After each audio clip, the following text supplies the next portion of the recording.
Si tu es dans une relation toxique et que tu n'arrives pas à te quitter, tu n'arrives pas à te séparer, tu n'arrives pas en fait à te défaire de cette personne que tu sais est toxique pour diverses raisons, aujourd'hui cette vidéo va te premièrement faire comprendre pourquoi est-ce que tu n'y arrives pas et deuxièmement te donner des éléments, des astuces, des solutions qui te permettront de pouvoir réellement te libérer de cette emprise, de ce poids d'une relation en fait qui au final t'apporte beaucoup plus de mal que de bien. Alors reste connecté, ça sera une vidéo qui va peut-être t'aider. Hello à tous, alors bienvenue encore une fois dans votre chaîne d'influence Standard Divin. C'est ta chaîne à toi, pas à ton voisin, ta voisine, mais dis à toi qui nous regarde. À toi. Qui t'aide à trouver et à garder l'amour pour de bon et le bon, le vrai, le durable. Le véritable. Le véritable, c'est ça. L'instoppable. Exact, l'inarrêtable. Je viens te battre dedans, je suis bon dans les hables. Je suis imbattable. Allez. Alors, fable. Non, je ne porte pas. Donc, aujourd'hui, on parle quand même d'un sujet qui est hautement important. On a vu en fait des situations où des hommes ou des femmes, généralement c'est plus des femmes, qui n'arrivent pas à quitter un amour qui est toxique, une relation qui est toxique. Ça peut être elle-même la cause de la toxicité, ou ça peut être en général et beaucoup plus souvent l'autre, donc le partenaire ou la partenaire qui est toxique pour la relation. Alors, c'est vraiment en fait un aveu de faiblesse, c'est un cri.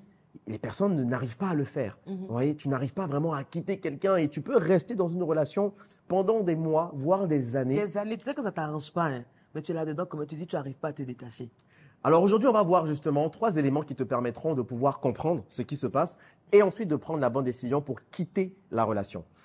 La première des choses, c'est de trouver et d'avouer ce qui te fait du bien dans la relation. C'est paradoxal, hein? Mais il y a un bien que tu en tires. Il y a un avantage, il y a un intérêt. Même si le gars te manipule, te méprise, te violente, te rabaisse, t'ignore, il y a un avantage que tu en tires. Ça paraît très paradoxal, mais je vais vous expliquer pourquoi. En fait, il y a ce qu'on appelle le syndrome de Stockholm. C'est tout simplement cette aptitude-là pour un agressé d'aimer son agresseur.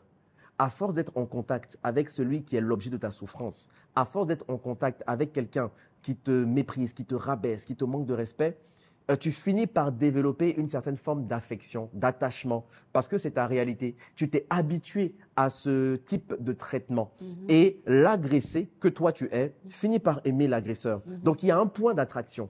Et Dieu ne peut pas te délivrer de quelque chose que toi tu aimes.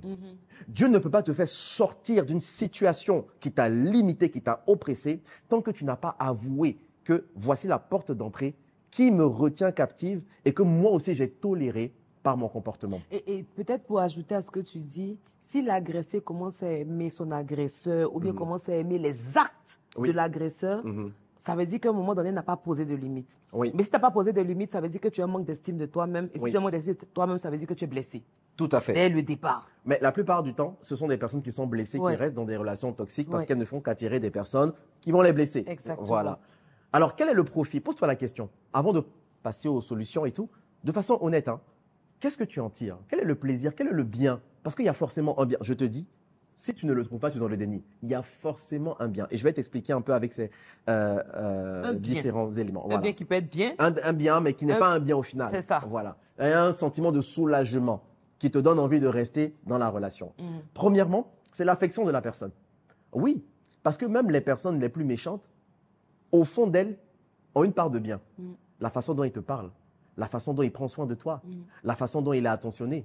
Même si tu es insulté du lundi au samedi, le dimanche, ça peut être quelqu'un qui te fait du bien. Ça peut être quelqu'un qui montre son beau visage. Ce n'est pas un méchant à 100%. Il y a toujours une part de bonté, même dans la personne la plus méchante. Tu vois, nous sommes des êtres créés à l'image de Dieu. Il y a le bien et puis il y a le mal. Donc peut-être que dans sa façon de t'aimer, ça te procure du bien. Et parfois même, tu penses l'aimer, mais tu ne l'aimes pas. Tu aimes la manière de l'aimer. Tu aimes ta manière de l'aimer. En fait, tu aimes l'effet que tu ressens lorsque tu l'aimes. C'est de la dépendance affective. Voilà.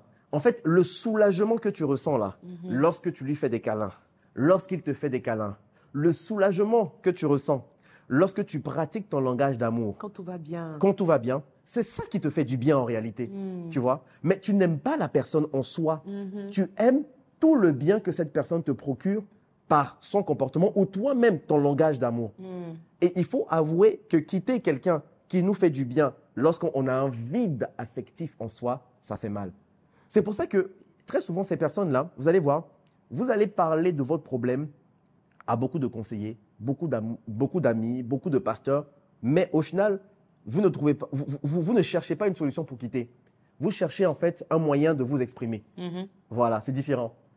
Quand tu parles de ton problème à 17 personnes différentes, tu ne cherches pas une solution. Non, tu veux parler. Tu veux parler, tu veux t'exprimer. Oui. Tu cherches un souffre-douleur, quelqu'un qui va comprendre un peu ta souffrance, qui va compatir à ta souffrance, mais qui surtout ne va pas te demander de changer. Parce que ça t'arrange de rester dans une relation où tu entends des paroles mielleuses, et puis voilà. Deuxième chose aussi, ça peut être voilà, quelque chose qui va te retenir dans la relation, c'est le sexe. Moi, j'ai compris quelque chose, bébé, que c'est bien de ne pas trop mettre sa bouche dans la vie de deux personnes qui se sont vues nues. Ah oui, la manière dont il te fait l'amour, excusez-nous de l'expression, hein, la manière dont vous avez des rapports intimes, le fantasme que tu expérimentes, ce sont des choses qui réveillent ta chair, qui réveillent ta mémoire, qui réveillent tes émotions. Combien de fois est-ce qu'on a donné des conseils à des hommes ou à des femmes? On te dit, tu sais très bien que vous n'allez aller nulle part. Le gars, il est comme ça, il est à gauche, toi tu es à droite, et toi tu es en train de lutter. On ne comprend pas pourquoi. Tu penses que c'est une déformation, tu penses que c'est une blessure émotionnelle, mais c'est à cause du sexe. La manière dont il te fait l'amour, ça te rattrape. Et tu as envie d'expérimenter ces choses-là afin d'être épanoui sexuellement. Alors que bon, ils ont un cas de cheminement, ils ne sont pas encore mariés. Oui, donc déjà, c'est pas normal. Hein. Déjà, c'est pas normal. C'est mieux de dire ça. Hein. C'est mieux de dire ça, mais comme on connaît nos gens, on connaît la réalité, on est dans la vraie vie, on sait que quitter une relation toxique là, parce que tu as on est ensemble. C'est pas que tu as goûté et puis tu vas pas laisser ça. Faut pas nous mentir ici. Ça, c'est la vérité. On se connaît. Voilà. Troisième chose, l'argent. Il y a des personnes qui n'arrivent pas à quitter des relations toxiques parce que le gars, il a l'argent en fait. Ou la fille a l'argent. La fille a l'argent. Oui. Il prend soin, mais c'est beaucoup plus, pardon, c'est beaucoup plus les... C'est la fille. Vous savez, c'est le nombre de filles qui s'endettent pour aller donner un garçon, maintenant, de nos jours. Ouais. La fille aussi. C'est vrai. Mais il prend soin de toi. C'est lui qui paye tes mèches, c'est lui qui paye tes études, c'est lui qui doit payer tes frais de papier, de demande de visa de travail, tous les papiers administratifs. C'est lui-même qui prend soin des membres de ta famille. Et toi, tu vas lui manquer de respect pour quitter la relation comme ça, alors que tu sais très bien que tu as besoin de son argent. Soyons francs, soyons vrais, soyons honnêtes. Vous savez, faisons preuve d'honnêteté intellectuelle. Arrête de parler de son mauvais comportement. Si tu parles de son mauvais comportement, laisse son argent. Si tu n'arrives pas à le laisser, c'est à cause de son argent. J'ai pas entendu amen. Amen, amen, amen. Voilà, il faut être vrai dans la vie. Et puis, autre chose aussi, ce qui peut te retenir dans cette relation-là, malgré tout le schéma péjoratif et tout le portrait négatif, c'est le sentiment de victimisation. J'ai rencontré des personnes, j'ai découvert qu'il y a des personnes, ça peut vous choquer, hein, qu'il y a des personnes qui prennent plaisir à être rabaissées, à être manipulées. J'ai parlé tout à l'heure du syndrome de Stockholm, mais parce que, en fait, ça leur fait du bien de tenir l'autre responsable de leur souffrance. Parce qu'elles n'arrivent pas à prendre leur vie en main. Elles n'arrivent pas, ces personnes-là, à être responsables, à sortir de leur situation.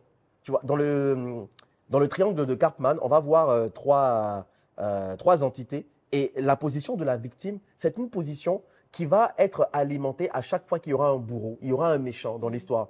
En fait, tu as besoin des gens qui sont méchants pour confirmer ton estime de soi, ta faible estime de soi, pour confirmer ton faible manque de confiance en soi. Et donc, il y a des personnes, justement, qui aiment ce sentiment de victimisation. C'est la faute des autres, c'est jamais moi ma responsabilité. C'est toujours les autres les méchants. Moi, je ne prends pas ma responsabilité. On compte pour sortir de la situation. Et en ce sens-là, ce sont des personnes justement qui ont été tellement endommagées. Ce sont des personnes qui sont blessées en réalité. Voilà. Tu as été tellement blessé.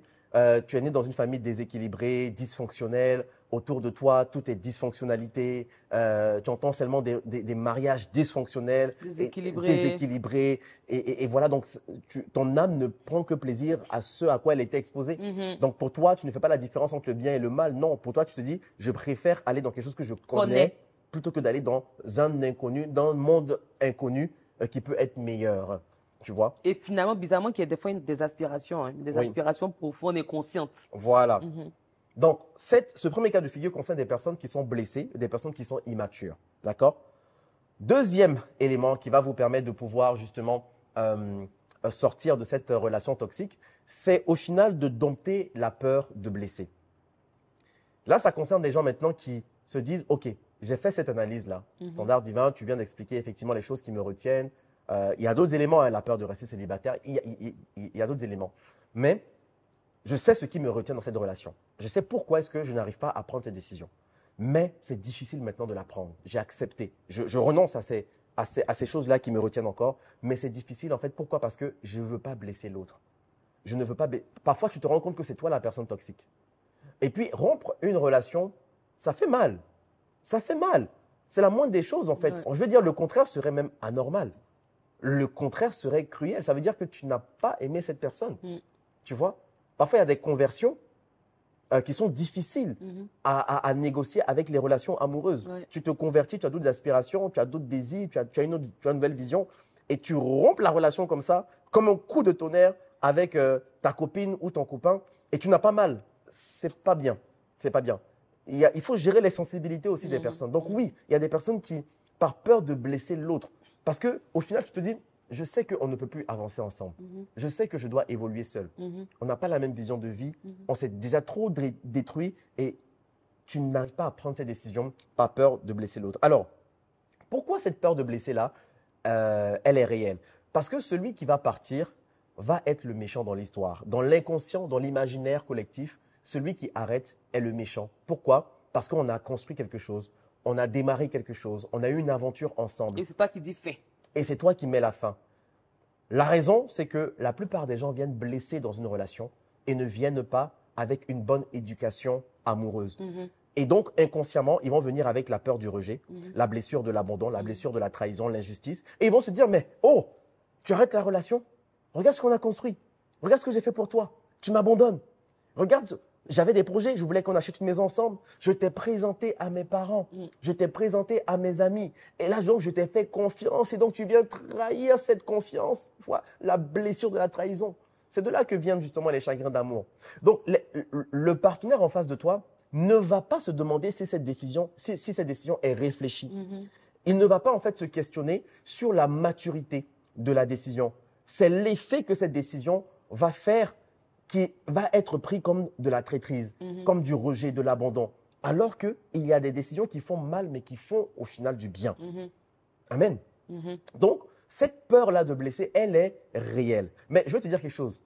La peur de blesser une personne, elle est inférieure à la peur ou à la souffrance plutôt de saboter la relation en restant dans une relation où ton cœur n'y est pas. Oui, de s'auto-saboter même. Parce que quand tu veux plaire à quelqu'un, quand tu veux ne pas trop blesser la personne, ton cœur n'y est plus. Ton cœur n'est plus dans la relation. Et ce qui va faire en sorte que, tu vois, c'est un peu comme quelqu'un qui se dit, je ne veux plus rester dans un emploi, mais je n'ai pas la force de quitter, de démissionner. Et ce qui va se passer, c'est que tu vas rester dans l'emploi et tu vas contraindre ton employeur, ton boss à te virer parce que tu n'es pas impliqué.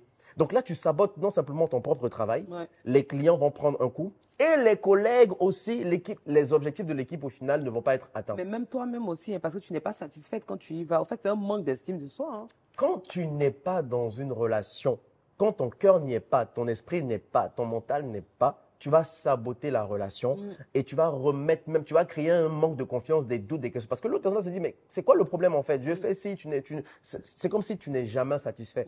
Tu n'es jamais satisfait parce que tu as déjà quitté la relation. C'est la réalité. Et là, il y aura beaucoup plus de dégâts.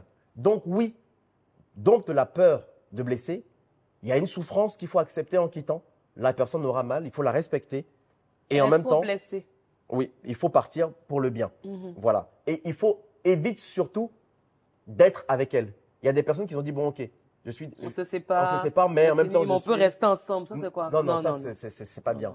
Tu n'as pas de respect pour la souffrance. C'est un manque de respect pour la souffrance des autres. Tu es le bourreau de sa souffrance. Laisse-la gérer ou laisse-le gérer cette souffrance-là individuellement. Exact. Amen. Et troisièmement, et ça c'est très important, pourquoi est-ce que souvent certaines personnes n'arrivent pas à quitter une relation toxique? C'est parce qu'elles sont dans les pièges d'un pervers narcissique ou d'une perverse narcissique. Et il y a plusieurs étapes de la construction de ce profil-là de pervers narcissique et de la gestion de la relation amoureuse. Mais une des étapes, c'est l'isolement. Dans cette dans ce schéma dans lequel il veut avoir une emprise sur, entre guillemets, sa victime, c'est l'isoler de toutes les personnes qui peuvent l'aider. Il veut avoir un contrôle. Il veut savoir à qui tu parles, qu'est-ce que tu fais, qui tu admires, qui t'inspire, qui a une influence sur toi pour te couper de ces personnes afin lui-même d'avoir le contrôle, de telle sorte que sa parole soit la seule parole d'évangile. Yes. Et quand tu es dans cette situation, tu vois, quand je parle comme ça, c'est comme si des lumières viennent. Tu dis, mais waouh, depuis que je suis ici avec lui, je me suis coupé de ma meilleure amie, je me suis coupé de mon église, je me suis coupé de Dieu. De Dieu, de tout le monde et tout. Et parce que j'ai l'impression qu'il va te faire croire que les gens sont des ennemis de votre couple. Votre relation. Les gens ne vous aiment pas, les gens vous combattent, tu vois. Et bon, on ne fera pas une émission sur les pervers narcissiques là maintenant, ce n'est pas l'objectif.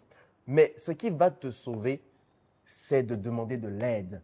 N'essaie pas de vaincre parce qu'il t'a déjà épuisé. Il est capable par sa parole, par son regard, par son attitude, de remettre en question toutes les résolutions que tu as pu prendre pour pouvoir le quitter. Yeah. Tu vois? Et il a déjà même anticipé ce que tu pourrais faire. La seule chose qu'il ne peut pas faire, c'est contrôler une personne objective qui va te parler de façon très claire, de façon très neutre et te dire que, écoute, en ce moment, tu dois quitter cette relation parce qu'il te manipule, il te manque de respect, il abuse de toi, etc. Et donc, la seule chose, c'est de demander de l'aide.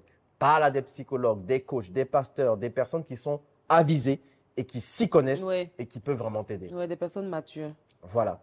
Donc, voici un peu les différents éléments qu'on voulait partager avec vous pour vous aider à vraiment sortir d'une relation toxique. On espère qu'elle vous a aidé, elle vous a été utile. Mettez dans les commentaires vos avis. Sinon, c'était encore Standard Divin. À de nouvelles vidéos, à de nouveaux épisodes. Allez, bye bye.